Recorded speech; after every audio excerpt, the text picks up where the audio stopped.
الله إن الله وملائكته يصلون على النبي يا أيها الذين آمنوا صلوا عليه وسلموا تسليما صلاة شریف اللهم صل وسلم على سيدنا محمد وآله وصحبه أجمعين۔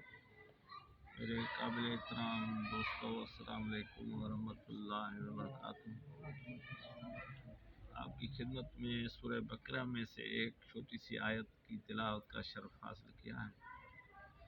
اس آیہ کریمہ میں رب کائنات نے عالم اسلام کے اہل ایمان کو فرمایا کہ وَاتَّخِذُوا مِن مَّقَامِ إِبْرَاهِيمَ مُصَلًّى، مقام ابراہیم کو مصلی بنا لو۔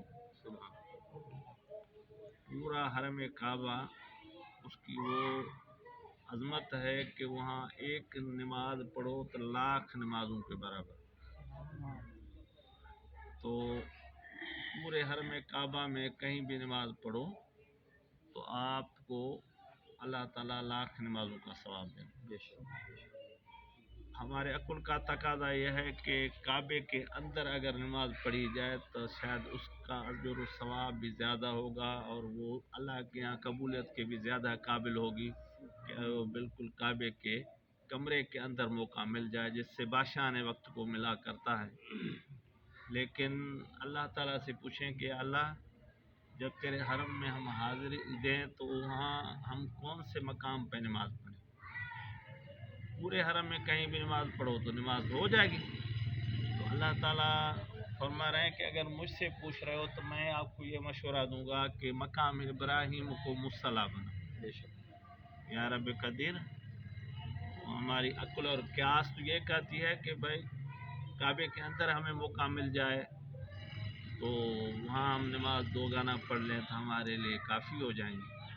اللہ نے فرمایا کہ ہاں اس کی عظمت اپنی جگہ ہے، لیکن جب میں آپ کو مشورہ یا حکم دے رہا ہوں اگر وہاں پڑھو گے تو وہ نماز آپ کی رد ہی نہیں ہوگی۔ کیا وجہ ہے؟ اور اللہ تعالیٰ نے کس انداز میں فرمایا کہ وَاتَّخِذُوا مِن مَّقَامِ إِبْرَاهِيمَ مُصَلًّى۔ مقام ابراہیم وہ پتھر جس پہ حضرت ابراہیم علیہ السلام نے کھڑے ہو کر کے حبیب خدا کے ولادت کی دعا فرمائی۔ تو اللہ نے فرمایا جب وہاں آپ کو میں لے آؤں اور آپ کو وہاں آنے کی سعادت میسر ہو جائے تو پھر مقام ابراہیم کو مصلی بناؤ۔ بھائی ہمارے قاری صاحب مصلی پہ بیٹھے ہیں۔ مصلی عربی کا لفظ ہے، اس کا ترجمہ ہے نماز پڑھنے کی جگہ، سجدہ کرنے کی جگہ۔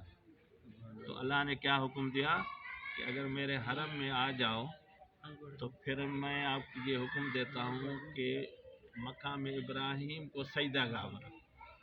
حالانکہ وہ تو ایک پتھر ہے، بے جان پتھر ہے، تو اس کو ہم سجدہ گاہ کیوں بنائیں؟ مقام ابراہیم کو مصلی کیوں بنائیں؟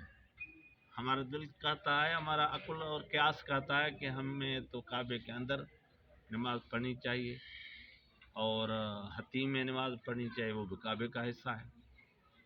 تو اللہ نے فرمایا کہ ہاں نماز تو ہر جگہ ہو جائے گی، لاکھ نمازوں کا بھی ثواب ملے گا، لیکن مقام ابراہیم کو میرے حبیب کے ولادت کی دعا سے نسبت ہے کہ میرے خلیل نے شہزادے اسماعیل سے مل کر کے اور دعا کی تھی کہ اے رب تیری رضا کے لیے ہم نے تیرا گھر تو بنا لیا ہے، اب ہم کچھ اور نہیں مانگتے، صرف یہ مانگتے ہیں کہ میرے شہزادے اسماعیل کے نسل میں سے اس عظیم الشان رسول کو جس کی وجہ سے، جس کی بدولت کائنات آپ نے بنائی ہے، اس کو اسماعیل کے نسل میں سے مکے میں مبعوث فرما، وہ وہاں تشریف لے آئیں، ان کی ولادت ہو اور وہ تیرے گھر کو، تیرے کعبے کو 360 بتوں سے پاک فرمائے۔ تو بھائی مکہ تو مکہ ہے اور مدینہ بھی مدینہ ہے۔ مکے میں ہمارے آقا مولا کی ولادت باسعادت ہوئی۔ سبحان اللہ، اللہ نے محبوب کے زمانے کی قسم کھائی، والعصر ان الانسان لفی خسر۔ اے میرے حبیب آپ کے مقدس زمانے کی قسم کیوں کہ اس زمانے کو آپ کے ذات سے تعلق اور نسبت ہے۔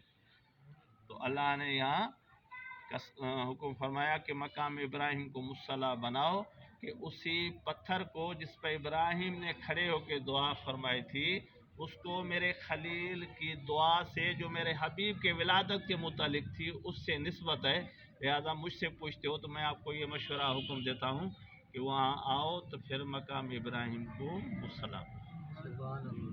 سبحان اللہ۔ اور وہ پھر آپ کی ٹوٹی پھوٹی عبادت بھی رد نہیں ہوگی، کیونکہ اس کو محبوب کے ولادت والی جگہ سے اور اس مقام ابراہیم سے نسبت لگ گئی، وہ قبول ہی قبول ہو جائے۔ اللہ تعالیٰ نے شہر مکہ کی قسم کہی، لا اقسم بہذا البلد، اس شہر مکہ کی میں قسم اٹھا رہا ہوں، قیامت تک اٹھاتا رہوں گا۔ مضارع کا صیغہ ہے، اس میں حال مستقبل دونوں زمانے ہیں، موجودہ بھی اور قیامت تک آنے والا زمانہ، بار بار اللہ قسم اٹھا رہا ہے۔ یا اللہ کیوں قسمیں اٹھا رہا ہے؟ شہر مکہ میں کیا رکھا ہے؟ یا اللہ اس وجہ سے کہ وہاں حجر اسود ہے، جنتی پتھر ہے، جو اس کو بوسہ دیتا ہے اس کے گناہوں کو وہ جذب کر لیتا ہے، گناہوں سے اس کو پاک صاف بنا لیتا ہے۔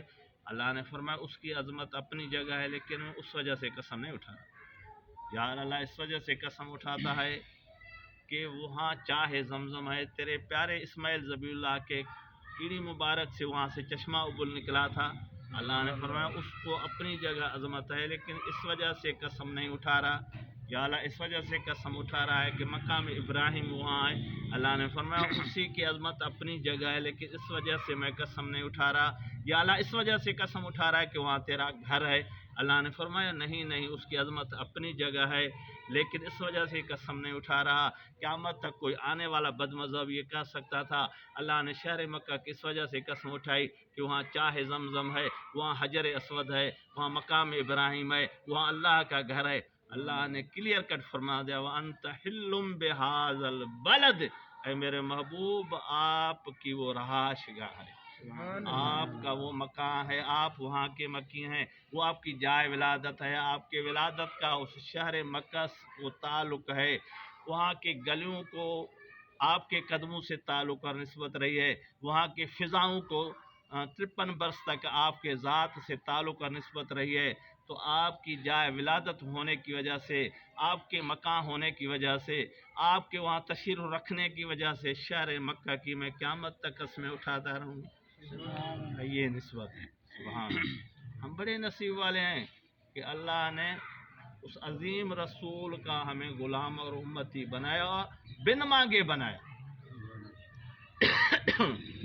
اللہ نے یہاں تک اکتفا نہیں فرمایا، اللہ نے فرمایا ووالد وما ولد، میں شہر مکہ کی اسی لیے قسم کھائی کہ وہاں آپ کی ولادت ہوئی ہے، وہاں آپ رہے ہیں، وہاں آپ کا مکان ہے، مکے کو آپ کے ذات سے تعلق ہے، نسبت ہے، لیکن آپ کے والد کی بھی میں قسم کھاتا ہوں۔ مفسرین لکھتے ہیں کہ والد سے آپ صلی اللہ علیہ وسلم کے دادا عبداللہ مراد ہیں، حضرت ابراہیم خلیل اللہ مراد ہیں، حضرت آدم صفی اللہ مراد ہیں، کیونکہ وہ ہستیاں اللہ کے محبوب کے ہمارے ہاں آنے کا باعث اور سبب بنی تھی، تو اللہ نے ان کی بھی قسمیں کھائی اور قیامت تک قسمیں کھا رہا ہے۔ اللہ نے فرمایا وما ولد، اے میرے محبوب، ماں اگر بمانا من کے لیا جائے، ماں موصولی ہے، یہ ماں من کی معنی میں آتا ہے، من ماں کی معنی میں آتا ہے، اس وقت میں تو عجیب غریب معنی بنیں گے کہ محبوب اس شہزادے کی بھی قسم ہے جس شہزادے کی مکے میں ولادت باسا، یعنی حضور کے ذات کی بھی قسم کھائی، حضور کے آباء اجداد کی بھی قسمیں اٹھائی گئیں، اور خود شہر مکہ کی بھی رب نے قسمیں اٹھائیں حضور کے ذات کی وجہ سے، حضور صلی اللہ علیہ وسلم کے نسبت اور تعلق کی وجہ سے۔ اچھا اگر ماں کو ہم مصدری مراد لیں تو پھر معنی تو اور عجیب و غریب بنے گا، تو پھر معنی کیا بنے گے؟ اے محبوب آپ کے ولادت کی میں قسمیں اٹھا رہا ہوں، قیامت تک اٹھاتا ہوں، پیدا ہونے کی قسمیں قیامت تک اٹھاتا رہوں گا۔ کتنی عجیب اللہ تعالیٰ کے حبیب کے ساتھ اللہ کی محبت اور تعلق ہے، اور اس نسبت کو اللہ تعالیٰ کتنا پسند فرماتے ہیں۔ تو آپ صلی اللہ علیہ وسلم کو ہم گناہ گاروں سے بڑی محبت تھی، اور اتنے حریص تھے کہ حریص علیکم، آپ کے ہدایت پہ، آپ کے خوشحالی پہ اللہ کے حبیب بے انتہا حریص ہیں۔ بالمؤمنین رؤوف الرحیم، یہ رؤوف الرحیم اللہ کی صفات ہے. اللہ نے حضور کے توسل، حضور کی ذات کو اپنی یہ صفات دے دی. میرے محبوب بے انتہا شفیق اور بے انتہا مہربان ہیں. تو اللہ تبارک و تعالیٰ کے محبوب وہ محبوب ہیں جس کے زمانے کی اللہ نے قسمیں کھائیں، اللہ نے جس کے عمر کی قسمیں کھائیں، جس کے نسبت کے چیزوں کی قسمیں کھائیں، جس محبوب کے اللہ تبارک و تعالیٰ نے تعلق والوں اور نسبت والوں سے حساب ہی نہیں کیا، بے حساب ان کے اوپر اپنے رحمتوں کی بارانی فرمائی. تو ہمیں چاہیے کہ اس عظیم رسول کے غلام ہیں، ان کی اتباع کرتے ہوئے ہم بھی آپ صلی اللہ علیہ وسلم کی قدر کریں. اور یہ ہمارے یہ بہت ہی بڑی خوشی اور عید کا ماہ مبارک ہے کہ اس مبارک ماہ میں ہمارے آقا اور مولا دنیا میں تشریف لائے. 12 ربیع الاول کو آپ صلی اللہ علیہ وسلم کی ولادت باسعادت ہوئی. تب تو کہا ہے کسی عاشق نے کہ نثار تیری چہل پہل پر ہزاروں عیدیں ربیع الاول، سوائے ابلیس کے جہاں میں سبھی تو خوشیاں منا رہے. تو جو محبوب سے تعلق اور محبت رکھتا ہے نا وہ خوشیاں ہی خوشیاں منائے. اور محبوب کے تشریف آوری کی خوشی، ابو لہب کافر تھا آخر تک. اس کی صہیبہ لونڈی نے آ کے کہا کہ آپ کا بھتیجا پیدا ہوا ہے عبداللہ کے گھر میں. تو اس نے خوشی میں کہا آج تک تو کہ تجھے میں نے آزاد کیا. تو اس صہیبہ نے آپ صلی اللہ علیہ وسلم کو 3 دن تک دودھ پلایا. اور مرنے کے بعد اس کے بھائی حضرت عباس نے دیکھا، ابو لہب کے بھائی نے، تو اس سے پوچھا کیا حال ہے؟ کہا بہت برا حال ہے کہ میں نے اللہ کے محبوب کو محمد رسول اللہ کر کے نہیں مانا. ہاں میں نے اس کو محمد بن عبداللہ سمجھ کے لونڈی کو آزاد کیا تھا بھتیجا سمجھ کے. تو پیر کی شب کو میری انگشت سے جو ہے شہد اور دودھ نکلتا ہے، میرے منہ میں ڈالا جاتا ہے، تو دن اور رات مجھ سے وہ عذاب قبر جو ہے ہلکا ہو جاتا. کاش میں اس کی قدر کرتا، اس کو پہچانتا، اس پہ کلمہ پڑھتا تو مجھے کیا سے کیا انعامات. تو بھائی ایک کٹر کافر ہے، وہ محبوب کے ولادت پہ بھتیجا سمجھ کر کے اپنی لونڈی کو آزاد کرتے ہیں. وہ اس پہ بھی پیر کے شب اور دن کو اللہ تعالیٰ کرم فرما دیتا ہے. ہم تو حضور کے غلام ہیں، عشاق ہیں. اگر ہم حضور کے اپنے حال کے مناسبت سے خوشی منائیں گے، میلاد منائیں گے، اور سب سے بڑا میلاد یہ ہے کہ آپ صلی اللہ علیہ وسلم کو راضی کرنے کے لیے ان کی تابع داری کریں، 5 وقت نمازیں پڑھیں، ذکر اذکار کریں، قرآن کریم کی تلاوت کریں، خیر خیرات کریں، غریبوں کو کھلائیں پلائیں، اور اپنے بچوں کو ہی گھر کا کھانا جو تیار کریں میلاد کی نیت سے کھلائیں. اس پہ بھی اللہ کے محبوب ہم پہ مہربان اور راضی ہو جائیں گے، اللہ بھی راضی ہو. شاہ عبد الرحیم شاہ ولی اللہ کے والد صاحب کا واقعہ ہے، بڑے پیمانے پہ میلاد مناتے تھے. ایک دفعہ غربت تھی تو چنے پکا کر کے محبوب کے میلاد میں بانٹے، لیکن اس کا دل مطمئن نہیں رہا. تو رات کو کیا دیکھتے ہیں کہ اللہ کے محبوب ان کے گھر میں تشریف فرما ہوئے ہیں، اور آپ صلی اللہ علیہ وسلم کے سامنے پورے دنیا کے عشاق کے میلاد رکھے گئے ہیں. آپ صلی اللہ علیہ وسلم نے فرمایا اے عبد الرحیم اپنا میلاد میرے قریب لے آؤ، کہ آپ نے محبت اور شوق سے کیا ہے، اگرچہ سادہ سیدھا چنے ہی میلاد میں آپ نے کیا ہے لیکن مجھے بڑے پسند. تو بھائی محبوب کے خوشی میں ہم نمازیں پڑھیں، بنا بنا کے پڑھیں، وضو صحیح طریقے سے کریں، ذکر کریں، تلاوت کریں، اللہ والوں سے تعلق قائم کریں، اللہ کا ذکر کریں. اللہ کے محبوب اتنے حریص ہیں کہ ان کے پڑوس میں ایک یہودی بچہ تھا، حضور سے محبت کرتا تھا. وہ جب مرنے لگا آپ صلی اللہ علیہ وسلم اس کے گھر پہ تشریف لے گئے. اس کے ابو بیٹھے تھے، تو آپ صلی اللہ علیہ وسلم کی طرف دیکھ رہا تھا. آپ علیہ السلام نے فرمایا کہ کہہ دو لا الہ الا اللہ محمد رسول اللہ.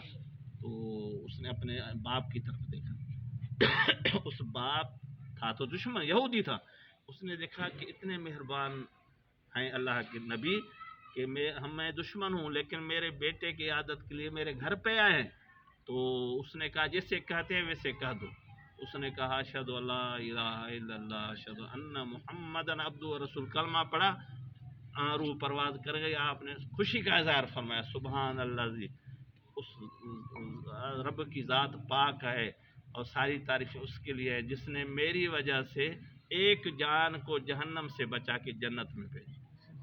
بھائی کلمہ کوئی معمولی نعمت ہے، بہت بڑی دولت ہے. ساری دنیا کے خزانے اور دولتیں نعمتیں ایک طرف، کلمے والی دولت اس پہ بھاری ہے. لیکن اس کا قدر کریں، اور ہمیں ماں کی گود میں ملا ہے، اس وجہ سے ہمیں کلمے کا قدر نہیں ہے، اس کو سمجھ کے پڑھیں، اور مرتے وقت اگر زبان پہ لا الہ الا اللہ محمد رسول اللہ جاری ہو گیا تو بیڑا پار ہو جائے گا، اس لیے کوشش کریں اور زبان پہ اس کو بھی مرتے وقت کلمہ یاد آئے جا جو حضور کی اطاعت کرے گا، حضور کی محبت میں جیے گا اور مرے گا، راتیں گزارے گا، دن گزارے گا، حضور کے اطاعت میں اور اتباع میں گزارے گا، اس کے اوپر اللہ کے حبیب کے بڑے کرم ہو جائیں گے۔ تو کوشش کرو اور محبوب صلی اللہ علیہ وسلم سے عقیدت محبت کا اظہار کرتے ہوئے اپنے اپنے توفیق اور حال کے مناسبت سے آپ انفرادی طور پر میلاد کر سکتے ہو، آپس میں مل جل کر کے قاری صاحب کے تعاون سے ایک عظیم الشان میلاد کا پروگرام بھی رکھ لو، یہ بھی اچھی بات ہے۔